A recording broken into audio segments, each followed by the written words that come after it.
মই সুৰজ আপোনালোকক ৱেলকাম জনাইছোঁ মোৰ ইউটিউব চেনেললৈ। ফুৰিবলৈ যাওঁ ব'লক। ৰাতিপুৱাই সাজু নেঘেটিং নামঘৰৰ পিনে মই মোৰ বেগটো সাজু কৰিলোঁ। প্ৰায় ৰাতিপুৱা 7:30 বাজিছে। মই ওলাইছোঁ নেঘেটিং নামঘৰৰ ফালে। এনেকৈ ৰাতিপুৱা চাইকেল চলাই গৈ আছোঁ দেৰগাঁও।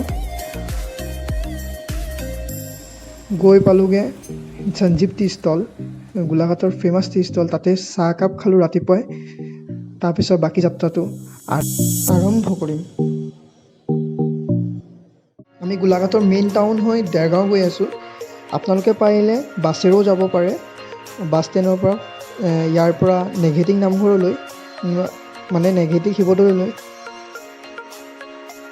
আমি প্ৰায় গোলাঘাট টাউনটো শেষ কৰিলোঁ। গোলাঘাট টাউন পাৰ কৰি এতিয়া আমি গোলাঘাট টাউনটো পিছফালে আছে, এতিয়া আগফালে আমি দেৰগাঁও অভিমুখে ৰাস্তাত গৈ আছোঁ। এতিয়া আমি এনেকৈ গৈ পিছফালে আমাৰ গোলাঘাট চহৰখন আছে আৰু আগফালে আমি গৈ আছোঁ আমি য'ত যাম মানে নেঘেটিং নামঘৰ। নেঘেটিং নামঘৰ নাছোঁ, নেঘেটিং শিৱ মন্দিৰ। 10 কিলোমিটাৰ বা 15 কিলোমিটাৰ অতিক্ৰম কৰাৰ পিছত বাট অতিক্ৰম কৰি জিৰণি চৰালৈ ইয়াতে বহি অলপ কিবা এটা খাই লওঁ।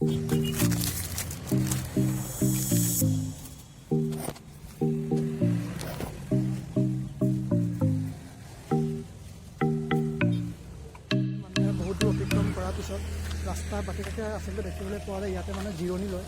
ইয়াতে বৰ্তমান অলপ দেৰি সময়ৰ কাৰণে ৰখিছোঁ আৰু ইয়াতে ৰখি অলপতে জিৰণি লওঁ। দেৰগাঁৱৰ পৰা আৰু 4 কিলোমিটাৰ ভিতৰত সোমাব লাগিব। তাৰপিছত গৈ পাম আমি আমাৰ নিজৰ যোনটো শিৱদৌল ৰাজেশ্বৰ সিংহই গঢ়িছিল।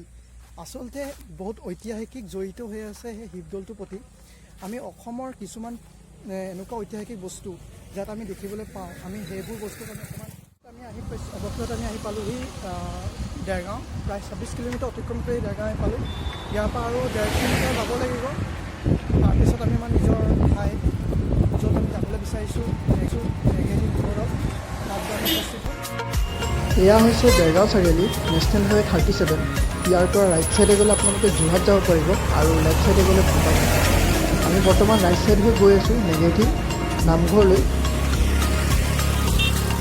আৰু লেফ্ট ছাইডে গ'লে নেঘেটিং শিৱদৌলৰ মেইন মূল পথ। এয়া হৈছে নেঘেটিং মেইন চাৰিআলি। এতিয়া আমি লেফ্ট ছাইডে ৰাস্তাটো পাৰ হ'ম। গতিকে ফাইনেলি আমি আহি পালোঁহি নেঘেটিং শিৱদৌললৈ। আহিছোঁ এতিয়া চাকি এগছ জ্বলাই লওঁ বুলিকে চাকি এগছ লৈ ল'লোঁ। এতিয়া আমি গৈ আছোঁ মূল মন্দিৰলৈ। ইয়াতে ভাইটি এটাক লগ পালোঁ, সেই ভাইটিটো লগ ধৰি গৈ আছোঁ। প্ৰায় 70ৰ পৰা 80টা চিৰি পাৰ কৰি পামগৈ মেইন গেটলৈ। ইমানেই বান্দৰ কি যে ক'ব। এই নামঘৰত কিমান দিন আছে? কিমান দিন আছে? তোমাৰ ঘৰ ইয়াতে নেকি? ওচৰতে ঘৰ। বান্দৰলৈ ভয় লাগে নে? বান্দৰলৈ ভয় নালাগে? ওচৰতে থাকোঁ। কোন ক্লাছ পঢ়ি আছা? তৃতীয় শ্ৰেণী। এই শিৱদৌলৰ বিশেষ বহুত বৈশিষ্ট্য আছে। ইয়াত প্ৰায় অহাৰ লগে লগে প্ৰায় বহুতো বান্দৰ দেখিবলৈ পালোঁ। বান্দৰ বৰ মৰম। ইয়াত আহিলে যেন কিবা খোৱা চালে যেন থাপ পাতি লৈ ল'ব বিচাৰে, হাতত কিবা চালেই খালি লৈ ল'ব বিচাৰে। মই আপোনাক দেখাব বিচাৰোঁ।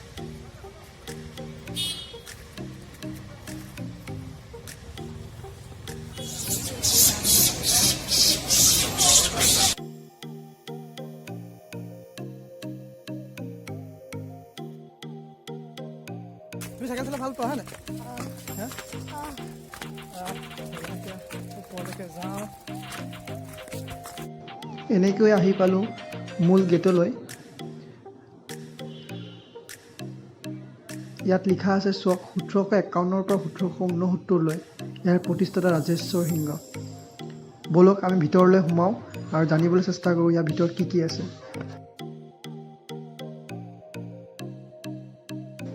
এয়া হৈছে নেঘেটিং শিৱদৌল। নেঘেটিং শিৱদৌল। আৰু সেই শিৱদৌলৰ বিষয়ে যদি আমি জানিবলৈ বিচাৰোঁ ত আমি গম পাম এই শিৱদৌলটো প্ৰথমতে আহোম স্বৰ্গদেউ প্ৰতাপ সিংহই দেৰগাঁৱত এটা মন্দিৰ সাজিব বিচাৰিছিল। সেইবাবে গেলাবিল নৈৰ কাষত এটা মহাদেৱৰ আগতে মন্দিৰ আহিছিল। আগতে এতিয়া যেনেদৰে প্ৰাকৃতিক দুৰ্যোগ হৈ থাকে, সেই সময়তে প্ৰাকৃতিক দুৰ্যোগ হোৱাৰ কাৰণে নদীৰ খয়নাত কি কৰিছিলে, সেই যোনটো দেৱৰ মন্দিৰ সাজিছিল সেই খহটাই লৈ গ'ল। তাৰপিছতে স্বৰ্গদেউ ৰাজেশ্বৰ সিংহই তেওঁ নেঘেটিং নামেৰে এইখন শিৱদৌল সাজিছিল।